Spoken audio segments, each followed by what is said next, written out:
FC Barcelona yarejea kibabe zaidi kwenye La Liga mara baada ya ushindi wa goli 4, ushindi mnono kabisa, ushindi wa goli 4-2 dhidi ya Celta Vigo, lakini pia hat-trick ya kibabe kuwahi kutokea katika msimu huu mpya wa La Liga ambao Lewandowski ameweza kuipiga, lakini pia Lamine Yamal amescore goli moja kwa timu yake FC Barcelona ili kutimia ile magoli 4, lakini pia Marcus Rashford kuwa na kiwango bora zaidi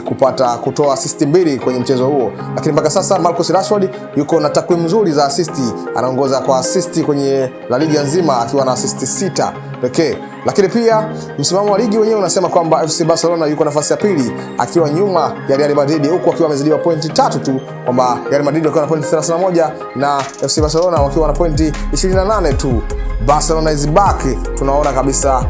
klabu inakuja kwa ubora na kasi ya juu. Lamine Yamal huko akichombeza akisema kwamba Real Madrid tunawafukuza kimya kimya kama mwizi, japo hawajui nani anakuja nyuma yao.